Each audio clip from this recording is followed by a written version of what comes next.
So we consider elements of story, if you just Google it, it's like plot, characters, theme, plot twists, foreshadowing, red herrings, whatever you want.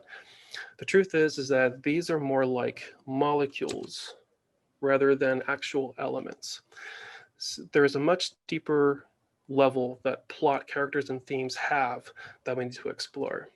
So John Truby figured out a way to really boil down story into 7 steps. And what he talks about is a weakness and need, desire, your opponent or the mystery of your story, the plan or rising action, the battle like the climax, the self-realization, and the new equilibrium. In Carrie's story, uh, we talked about his desire to the character's desire in the beginning to feel that he is knocking on death's door. Death is stalking him, and there we have a sense of weakness and need from Carrie's character. And at the end, Carrie realizes that death is himself, which is essentially the self-realization. And so Carrie has really did a good job of actually figuring out what these points are and putting them into a story. So let's dig a little deeper. Move this out of the way real quick. So weakness is really the flaw of your main character. And you want to make sure that weakness does 2 things. Weakness is going to harm him, it's making his life miserable, but it's also making other people miserable. It's okay, it actually makes a stronger story if he's actually affecting other people.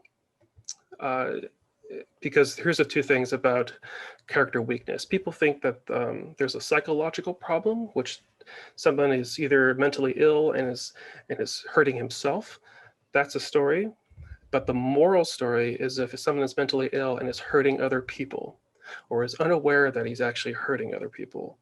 And so, in a sense that if someone is selfish and decides to, like a Scrooge character, and decides to keep all his money for himself and not help anyone else, we know at the end of the story, he actually changes his ways because he realizes the damage he has done and eventually corrects his selfishness into more benefactor of love. The need is something that the character is actually seeking. It's the self-realization. With the Scrooge character, he needs to learn how to become more beneficial to other people. With the opening of a story, we typically show weakness very early. It's through the audience inference of what that character is going to need, because we automatically know if someone is really bitchy, we consider that person needs to chill, right? The reader understands that. So if someone is really greedy, the audience, the reader is going to know they need to learn how to give money away. The next stage of the 7 steps is desire. The character needs to find, usually this is through the inciting incident. So the character is going to look for a particular goal. This goal is not necessarily a part of his weakness. The goal is more of an external desire. I'm sorry, yeah, obviously it's external desire. So in a sense, if someone is selfish and wants to take over a company because he wants to make more money, taking over the company is a desire. The selfishness comes from the weakness, if you get my sense. We also have an opponent, and in some stories, there isn't really an opponent. There's just like a mystery of what's happening. The opponent is always, the main function of opponent is always to prevent the main character from achieving his desire. But at the same time, a really good opponent or really good stories, they're also competing for the main character, competing with the main character for the same goal or desire. And it's really cool is when you have the protagonist and the antagonist, and the reader can't really tell who is actually bad or good. And that becomes a moral dilemma that makes people want to just chew on that story forever because they want to know what it all means. The next step is planning. This is a set of guidelines or strategies that the main character was going to use to try to overcome his opponent and reach his goal. This essentially is the rising action. And when good stories is when the character is going to try to attempt a plan or try to attempt a way to thwart the opponent. He ultimately fails and things get worse for the protagonist. And he tries again and things get even more worse. And it just kind of builds and builds and builds until the point where things aren't going so well and they have to dig in to figure out what's going to happen next. And this is where the battle happens. This is the essentially the climax of your story. This is the final conflict between the main character and the opponent. And the ordeal is so much that the main character has to shed all of his ideas about weakness and try to come up with a new strategy for himself. And if he succeeds, it's called a self-realization of understanding what he did was good. So, and we all kind of know that when Scrooge finds out that he just shammed a bunch of people and people are living in misery because of him, he learns to change his ways. That's the self-realization. The final is the new equilibrium, and it's the resolution of the story. It's the character, the character and main character no longer has that desire that he had in the beginning, because he has been fundamentally and permanently changed because through the battle and the self-realization. The new equilibrium and the weakness and need are actually tied together. And it's really good to know when you write your story or your first draft in the beginning is to read your big end and compare it to your beginning. And you see if there's actual change between the character's weakness and need compared to the new equilibrium. So now we're going to talk about the deeper elements of character and what is called the character web. We consider characters to be certain ideas of what we think characters should be. We think that they are like the hero, the opponent, the ally, and so forth. These are very good. These are kind of the functions of character, but we can go a little bit deeper. So the hero is the one who's actually carrying the central problem. He's the person that's driving the action, obviously. He's also holds on to the theme and the moral weight of the story. He is essentially your lens through how you want to see how you want to tell the story, how your readers to see your story. The opponent is supposed to prevent the hero from accomplishing his goal. We kind of talked about this, and he's competing with the hero. Your allies essentially help aid your hero, but they also work as a sounding board for your hero's values. What they're doing is they're interacting with the hero and trying to pull on that hero to kind of come up with some ideas about what he thinks about what the problem is. And we'll get to that in a little bit. You also have something called the fake ally opponent. This is where the level of betrayals and plot twists can happen. The fake ally opponent is someone who appears to be the ally's friend or the hero's friend, but is actually the opponent. In a sense, you can create a really dynamic character that way. You can also do the reverse, having someone who appears to be a baddie, but ends up being a goodie. And you can really create the drama by showing a character throughout the story, working on with the opponent, and then slowly through the realization of what's right and what's wrong, switches sides. That's just an example. You also have something called a subplot character.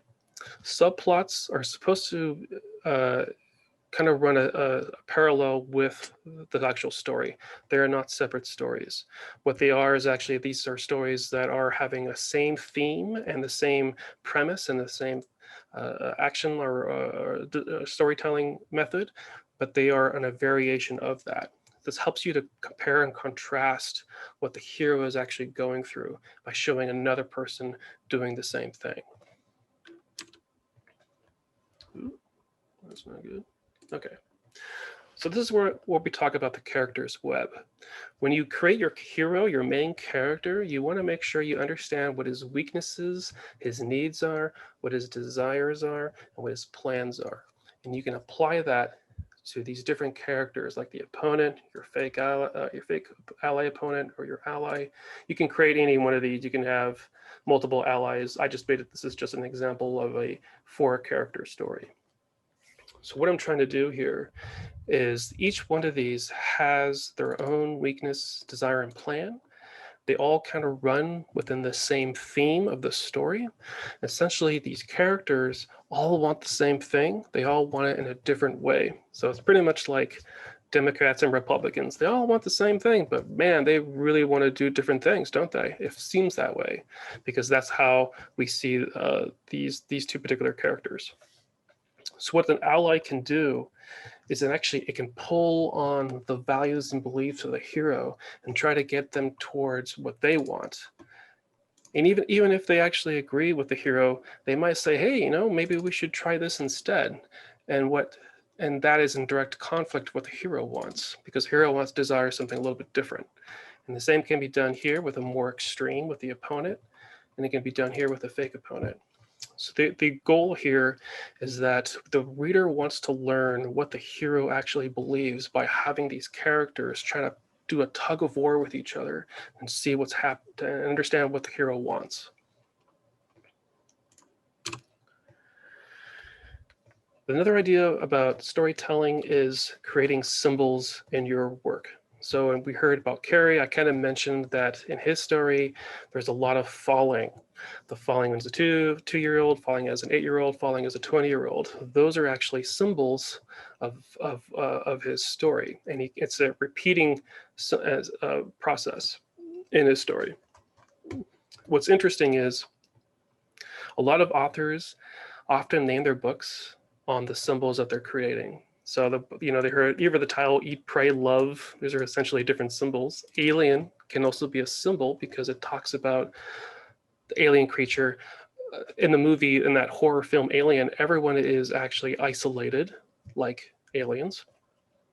For Whom the Bell Tolls is really a symbol in itself. The bell tolls for death, essentially. There's a lot of different symbols out there, and I can't really list every single one of them. We see this a lot in storytelling, where characters will take on personifications of gods like Prometheus or Zeus or the sun or the moon. They can take on animals like Wild Stallions is actually from Bill and Ted's Excellent Adventure, where the two guys, Bill and Ted, actually have a band called Wild Stallions. And that becomes a symbol for them because the whole story is just this wild rampage through time, much like a stallion running through the corral. You can also think about characters as machines, like in Terminator. Data is a machine from Star Trek. You also have symbolic actions, Hunger Games, the actual tournament, the symbolic themes of like the Scarlet Letter. You also have genres. Genres have their own pre-built symbols. So when we think about a Western, we always think about the 6-shooter, the black and white hat. The evil guys wear the black hats and the good guys wear the white hats and the sheriff wears the badge. And we always have to have that in a Western. Otherwise, it's not a Western. The same thing with science fiction. You need technology, aliens, spaceships, and so forth. Like fantasy, you need swords and dragons.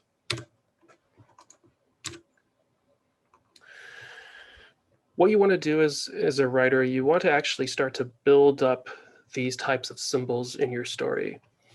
And the way to do that is you can start thinking about the character web that you created already with who's tugging on what.